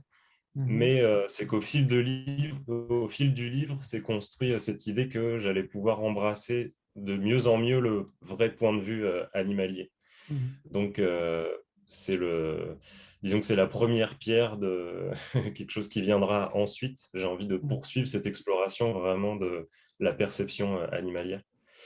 Mais c'est clair que c'était, dès le départ, très clair d'essayer d'éviter de refaire des fables de La Fontaine, de déguiser des humains en animaux, quoi. Yeah, for me, this picture book is really the beginning of a sort of awareness that I had of being, or trying to get away from the human world and seeing things in animal terms. It's still more humanized or personalized than I really would like. This book, I think, is something where I'm beginning to try and embrace the point of view of the animals. But if you like, it's a first stepping stone. It's a first stepping stone to what will further be developed, I hope, in my ability to perceive things as an animal. Obviously, from the beginning, there is this question or attitude of turning animals into parts of fables like La Fontaine, for example. Est-ce que je peux rajouter quelque chose? En ce moment, je suis en plein dans ces lectures-là. Et si on pouvait faire un parallèle avec la perception que fait Descola de la nature, dans l'idéal, j'aurais pu vouloir aller vers quelque chose de naturaliste, c'est-à-dire de mettre en scène des animaux de la manière la plus naturaliste possible. C'est un peu ce qu'on a dans des livres comme de Goupil-Lamargau. C'est-à-dire que les animaux ne parlent pas et on les suit comme un documentariste les suivrait avec une caméra. Mais ce n'est pas vraiment ça que je veux faire, en fait. Moi, ça serait plus une perspective animiste, c'est-à-dire de prendre le point de vue de l'animal et d'essayer de lui imaginer une conscience et d'une forme de représentation du monde. Donc, c'est-à-dire, ça ne serait pas de rester le plus proche de l'animal, mais de manière extérieure, de façon naturaliste, sans le faire parler, mais de rentrer dans sa conscience et d'essayer de voir le monde comme lui. Et là, c'est un début dans cette bande dessinée. C'est-à-dire que j'ai toujours essayé de partir de problématiques de l'animal pour construire la trame, comme les exemples que je disais tout à l'heure. Okay. If to take this a bit further, in fact, I'm very much into reading and with the idea of how animals perceive things. For example, De Scola, his perception of nature, and the idea is to be much more naturalistic in depicting animals. Also, there's a book. C'est le nom du livre que vous avez cité, de Margot. De Goupil à Margot. De Goupil à Margot. And here, in fact, the animals don't speak at all. You follow them, and this is what I want to do. They don't speak. You follow them rather like in a documentary. So, if you like, what I'm going towards is a sort of animalist perception and an animalist way of drawing these animals or representing them. They are seen from the outside, but nonetheless I try to imagine whether they have an awareness, a self-awareness and conscience, and how they see the world. So from one point of view, you see them from the outside, these animals don't speak, but at the same time you get into the conscience of the animal, and this is what I'm striving towards. This is what I'm groping towards with this picture book, with this cartoon novel. And it's the beginning of, if you like, a way of getting across this issue of how do you see and how does an animal feel and see the world.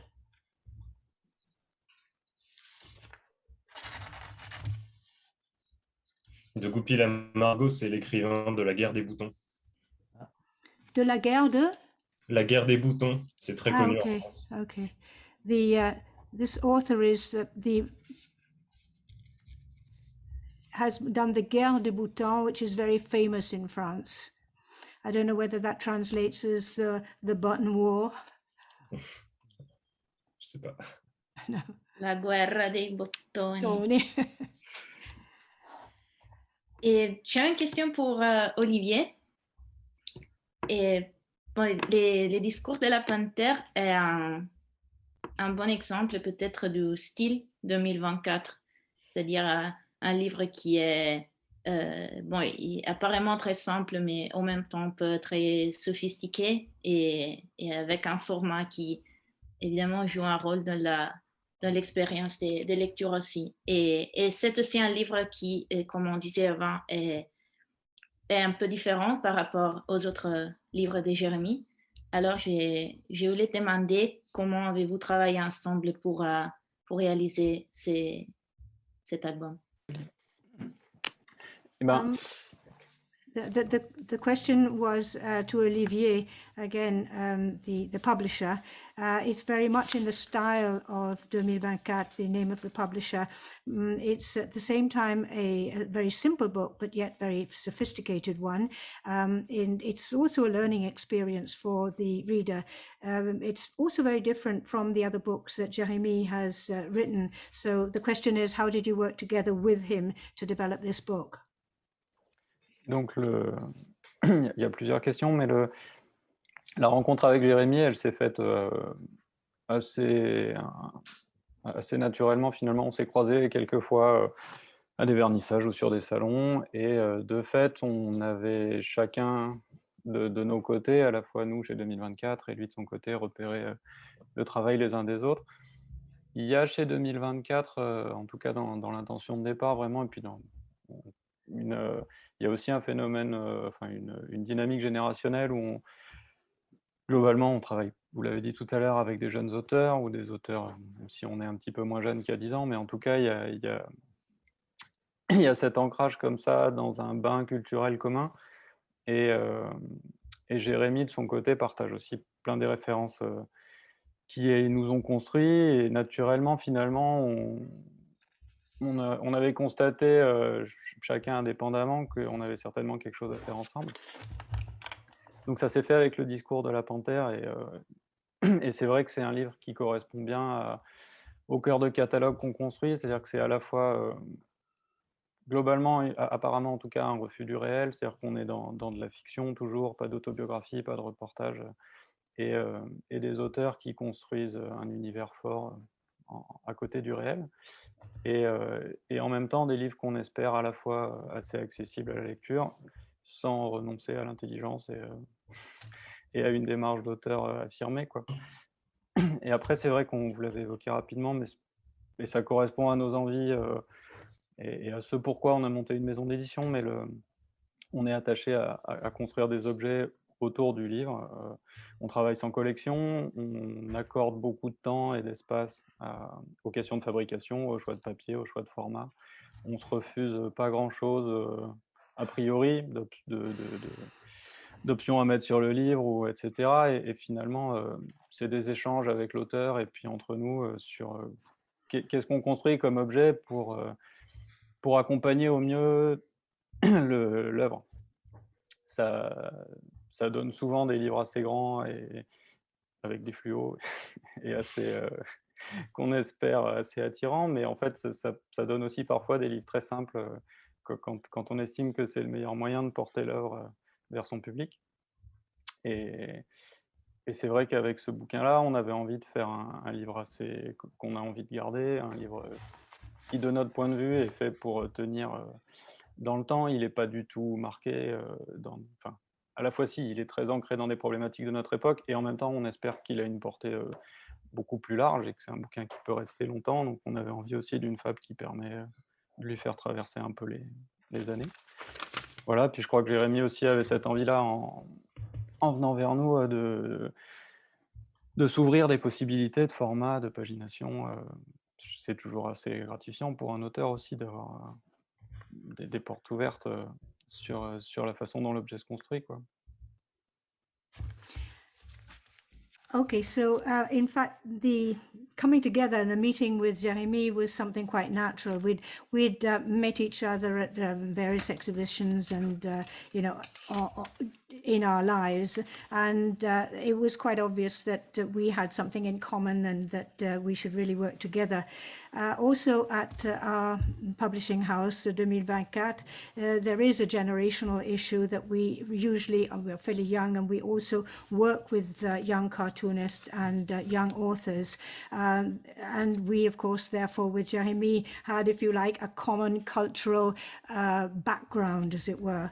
And Jeremy was of the same ilk as we were. So that was something that brought us definitely together. And the discours de la panthère, the panther's speech, was something that was quite obvious that we could work together on, and it could be very much part and parcel of the sort of category that of book that we develop. In fact, because we steer very clear of things which are too realistic, autobiographical. We don't want to have that sort of realism book. That's not something that really interests us. We are interested in the ideas of an author, in the way that he puts it across. And therefore, his attitude was very much in line and on the same wavelength as ours. And also another factor of our publishing house is that we look after and hold great importance in the book as an object, as an object of quality, choosing the space, the format, and this is something which we definitely put the accent on, and therefore we have a lot of exchange with the authors. So we want to develop a beautiful object which will accompany the story developed by the author. Sometimes we can also use floor colors, other times it's something quite simple. Here, for this book, in fact, it was something that we worked on. We worked on for quite a long time, in fact. And Jeremy was also very interested in the care over the format, different format, the choice of paper, the different sort of pagination. So this was something that, if you like, brought us together, and we were on a common wavelength.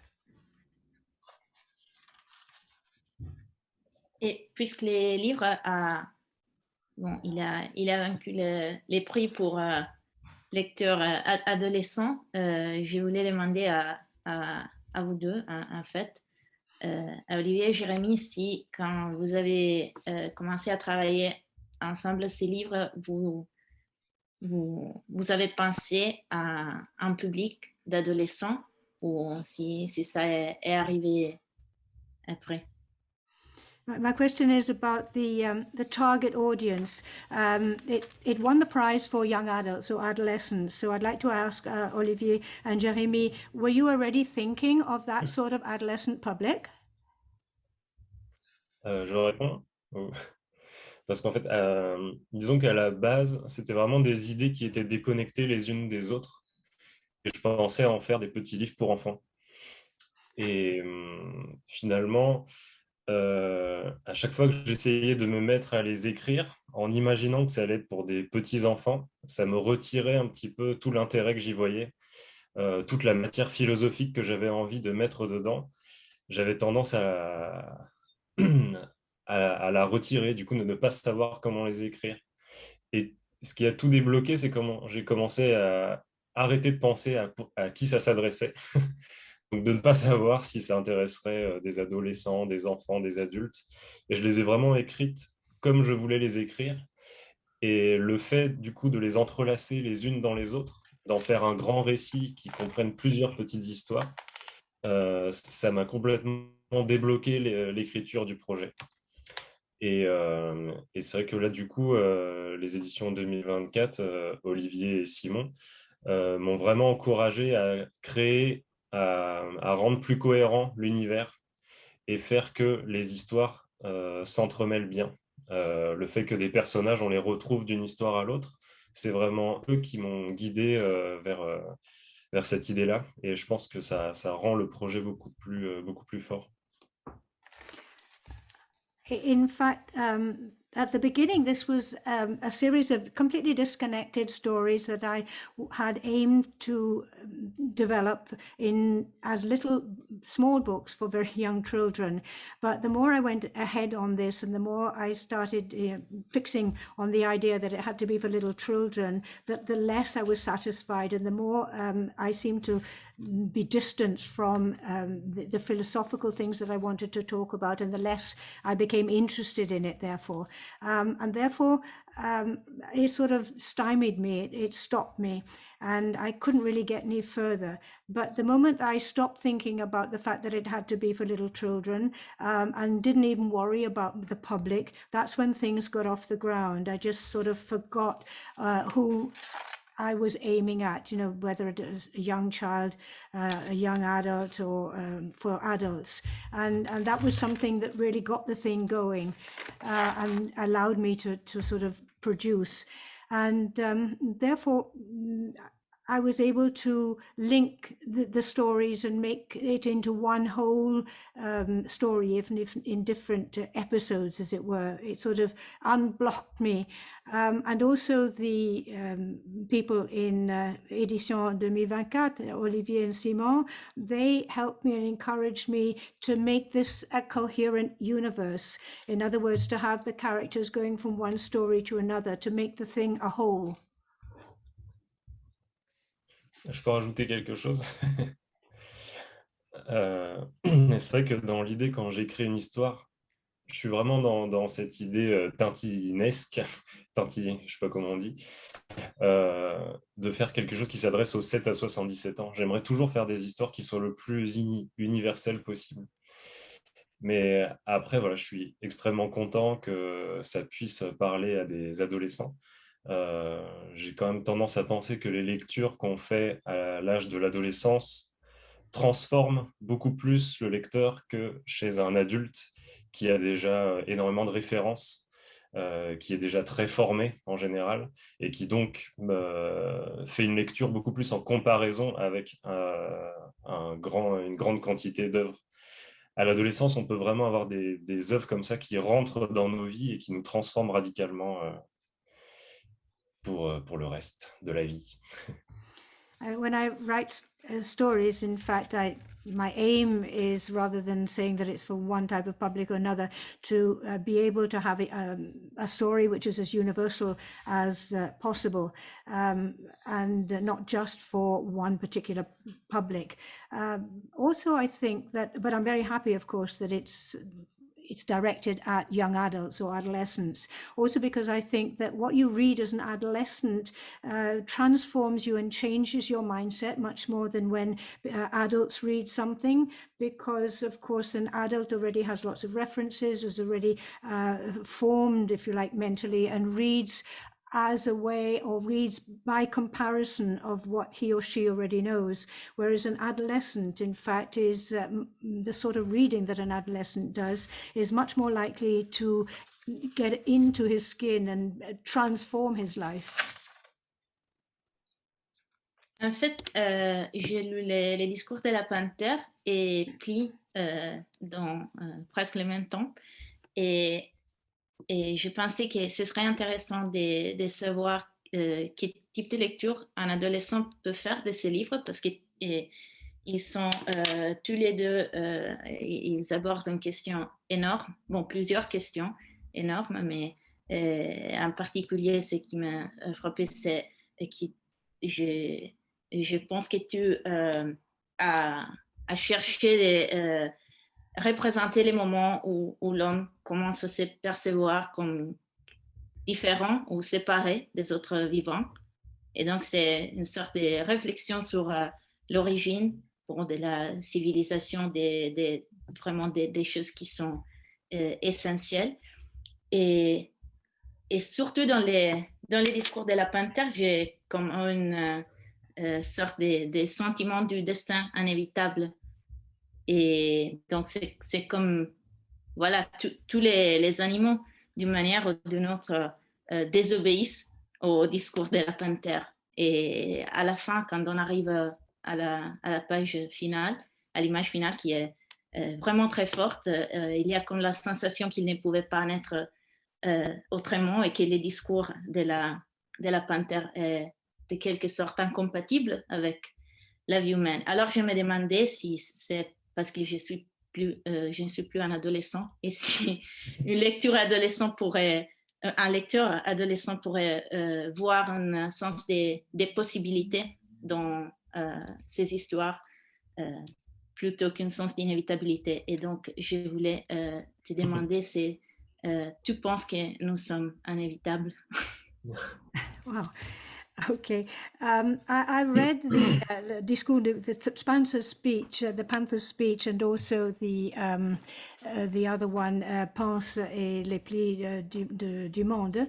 I read them practically at the same time, and I thought it was very interesting also. And I thought about how an adolescent would take it, how an adolescent would read it, and I think that because, of course, in both these cartoons, or both these graphic novels, you approach enormous questions, the big questions, and it's a moment when man realizes that he is somewhat separate from the rest of the universe, that he's separate from others. If you like, it's the awakening, or the beginning of civilization, the essential factors that we have.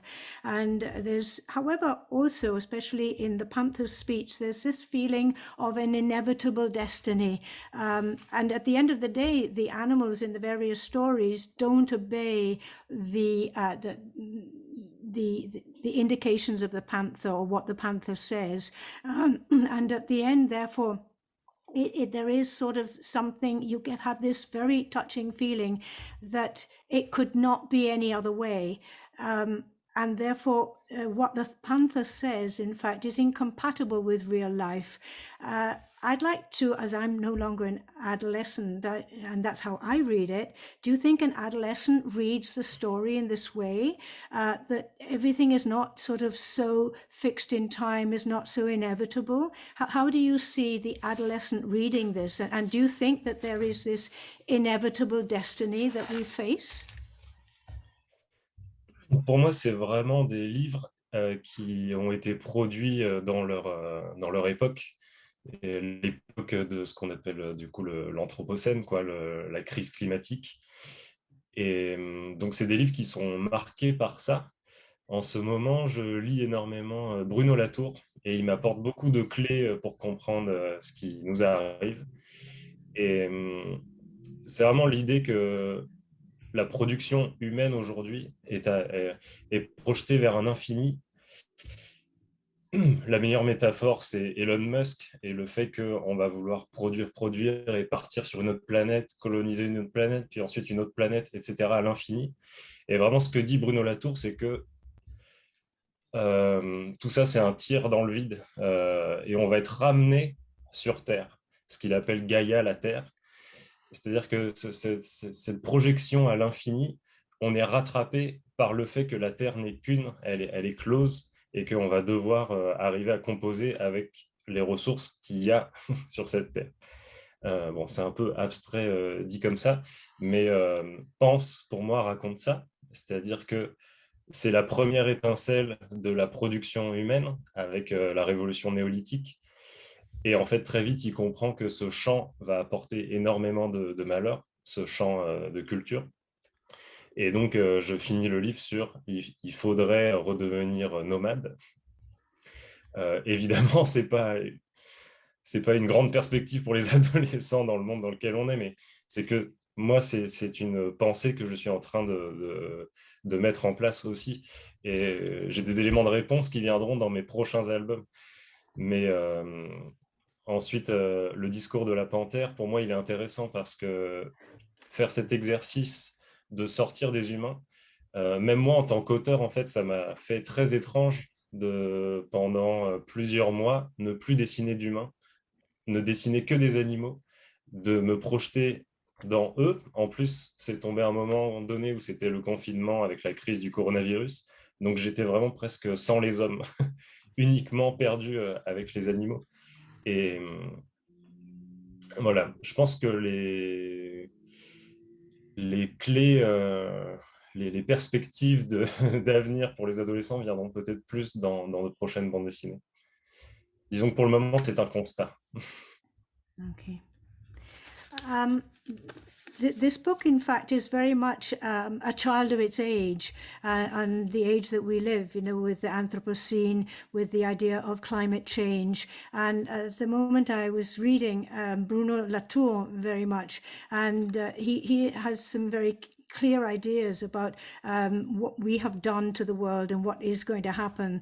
The idea that human production, in fact, seems to be on a trajectory of inevitable expansion, that the idea that we will continue to produce, that we will then go to other planets and inhabit them and conquer them, and that the thing will go on, that there's this projection which will never stop. He in fact brings us back to the earth which he calls Gaia, with the realization that there's only one earth, that this earth is in fact closed unto itself, and that we have to make do with the resources that we have in this world, that it's not going to be an eternal expansion and progression. And with the book Pense, this was, if you like, the first spark that man had of this new production that he was going to enter into in the Neolithic age, when he understood that he could cultivate and grow things in the field. So at the end of the day, at that book, I was sort of saying that perhaps man has to go back to being a nomad again, to sort of stop this vicious cycle. And that's not, if you like, a great perspective for people living today. But anyway, in my next picture book, I probably will be delving into this into this more, and perhaps giving other answers. With the Panther's speech, it was quite strange because those were the months when there were no humans around, and I lived 4 months just drawing animals, no humans, which paralleled the actual time of the lockdown when I was living practically without anybody, and I was sort of lost just with animals. And again, with regard to what adolescents might think about it, this is something which might perhaps be more clearly understood, or I might get my head around more with my next album, with my next picture book.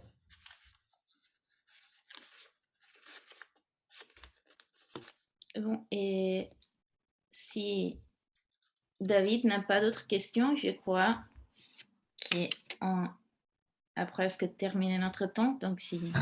Non, ça va, je pense que j'ai pas d'autre chose à ajouter. Okay. À part que c'est un très beau livre, et voilà. Ce qui n'est pas une question. J'ai pas de questions, j'ai que des compliments.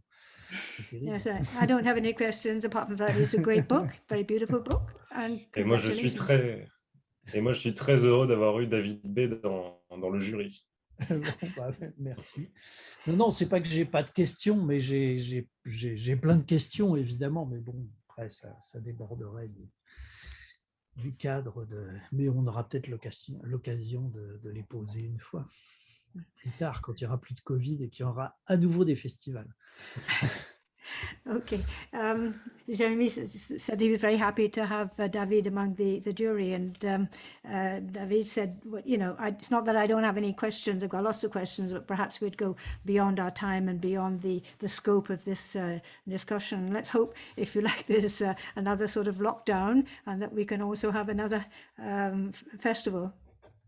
Si je peux faire une connexion avec le travail de David B., je pense que ça serait très intéressant d'imaginer une ascension du haut mal version chauve-souris ou, ou version éléphant, ou je ne sais pas.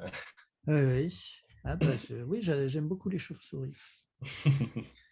Again, to make a connection with David B's work, in fact, perhaps you could go into, I don't know, an elephant or a bat or something like that. Mm-hmm. Oui. Bah, justement, dans des chauves-souris, il y en a autour de la maison. Donc, We've also got bats around the house, so that. Ok, bon. Alors, merci à tout le monde. Et on espère de nous voir dans un festival prochainement. Thank you all. Okay, Hope to merci see you at Un grand a merci. festival soon. Au revoir.